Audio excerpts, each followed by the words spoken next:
Assalamualaikum warahmatullahi wabarakatuh.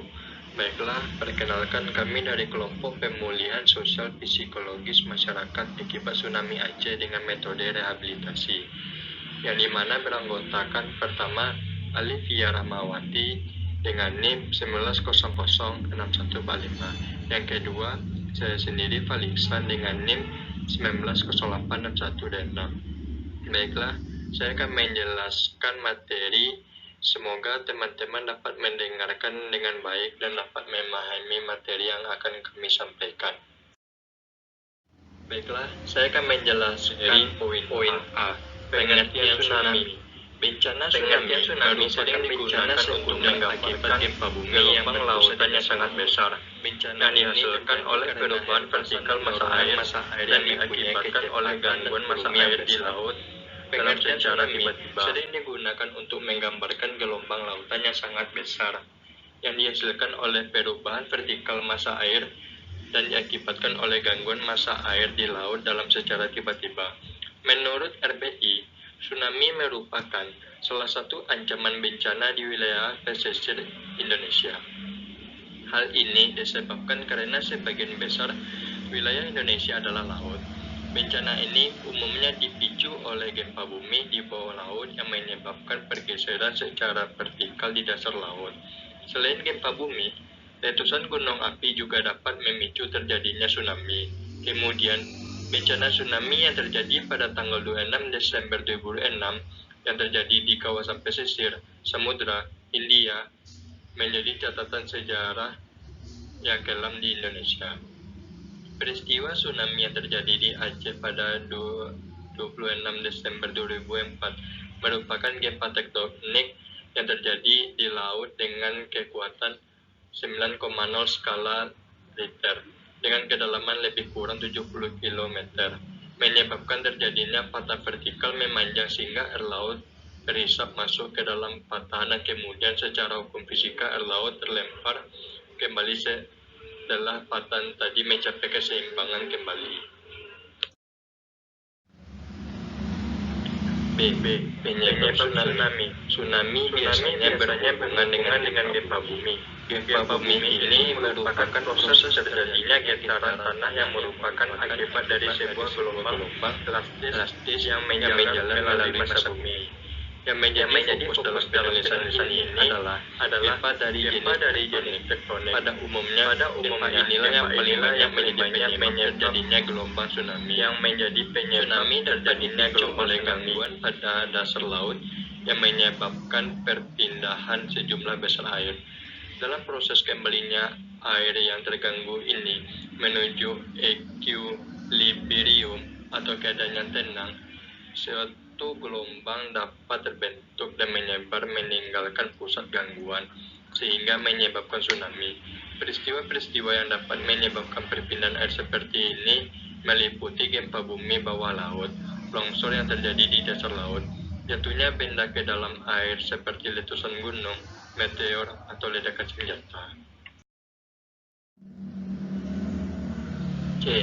Karakteristik atau sifat fisik dan kimia tsunami. Tinggi gelombang tsunami di tengah lautan mencapai lebih kurang 5 meter. Rentak sampai pantai ini dapat mencapai 30 meter. Panjang gelombang tsunami 50 sampai 200 km daripada gelombang pasang laut 150 meter. Yang dimana 50 sampai 150 ditentukan oleh kekuatan panjang gelombang tsunami ditentukan oleh gempa bumi tsunami dengan kekuatan magnitudo 7 sampai 9. Panjang gelombang tsunami berkisar 20 sampai 50 km dengan tinggi gelombang 2 meter dari permukaan laut sampai 50 km. Periode waktu gelombang tsunami yang berkekuatan tinggi hanya berperiode durasi gelombang sekitar 10 sampai 60 menit. Sedangkan gelombang pasang bisa berlangsung lebih lama 12 sampai 24 jam. Cepat lambat gelombang tsunami sangat tergantung pada kedalaman laut. Bila kedalaman laut berkurang setengahnya, maka kecepatan berkurang 3/4. Baiklah, Alat Selanjutnya ukur tsunami. akan dijelaskan oleh rekan Indonesia saya yang memiliki bernama sistem pendeteksi Alivia tsunami Rahmawati. yang disebut Kepada dengan Alivia Indonesia Rahmawati, Tsunami dipersilahkan. Early Warning System atau disingkat INATIOS. Sistem ini dibangun oleh Badan Meteorologi, Klimatologi, dan Geofisika atau BMKG bersama sejumlah pihak dan tahun keempat setelah terjadi tsunami dahsyat di Aceh. Ada beberapa komponen alat yang mendukung kerja sistem ini, yaitu akselerometer, GPS atau tide gauge, dan buoy. Akibat tsunami. Akibat tsunami ini, banyak orang-orang menjadi trauma dan sosial psikologinya terganggu, seperti insomnia, kecemasan, sakit kepala, palpitasi, dan hiperventilasi. Pikirannya sering kosong, tekanan darah naik, dan mereka pada berakhir di rumah sakit. Akibat ini juga banyak orang-orang yang terluka fisik dan juga meninggal.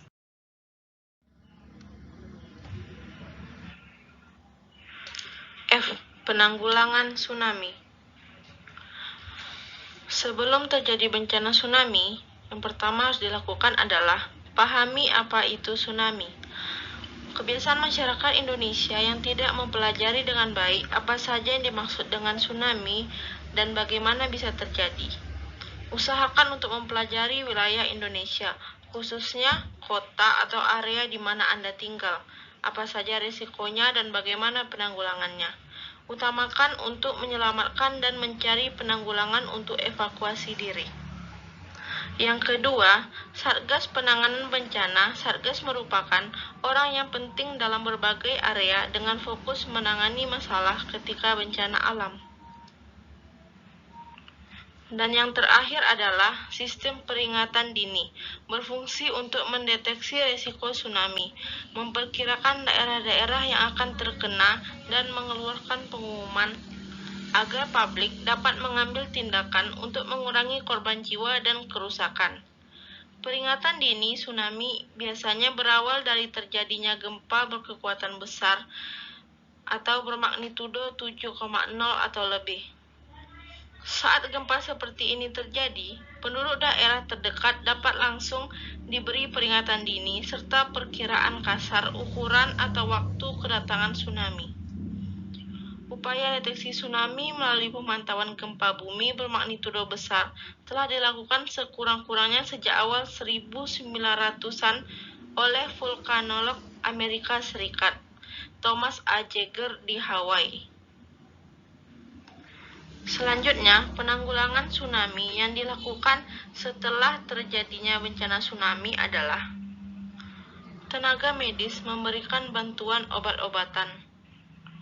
Penanggulangan dari medis ini berupa pemberian vitamin, penyemprotan disinfektan, aksi fogging lalat dan nyamuk, pengiriman dengue rapid test, dan IgM-IgG untuk antisipasi demam berdarah, kaporisasi pemberantasan vektor, dan monitoring kualitas air.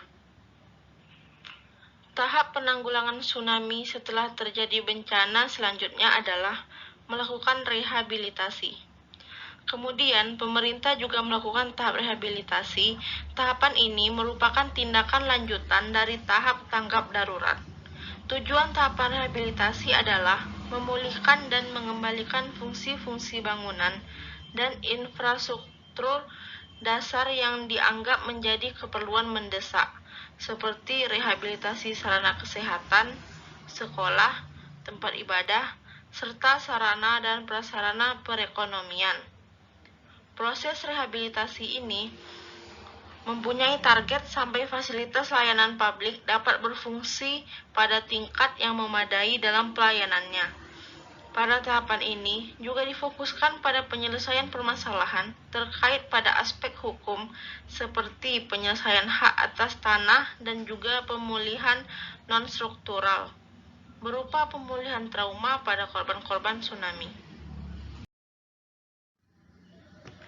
Dan yang selanjutnya, undang-undang yang mengatur tentang manajemen bencana, yaitu Undang-Undang Nomor 24 Tahun 2007. Bencana adalah peristiwa atau rangkaian peristiwa yang mengancam dan mengganggu kehidupan dan penghidupan masyarakat yang disebabkan baik oleh faktor alam atau faktor non-alam maupun faktor manusia sehingga mengakibatkan timbulnya korban jiwa manusia, kerusakan lingkungan, kerugian harta benda, dan dampak psikologis. Rehabilitasi adalah perbaikan dan pemulihan semua aspek pelayanan publik atau masyarakat sampai tingkat yang memadai pada wilayah pasca bencana, dengan sasaran utama untuk normalisasi atau berjalannya secara wajar semua aspek pemerintahan dan kehidupan masyarakat pada wilayah pasca bencana. Baiklah, cuman itu yang bisa kami tampilkan. Semoga teman-teman bisa memahami materi yang kami sampaikan. Dan jika ada salah, mohon dimaafkan. Assalamualaikum warahmatullahi wabarakatuh.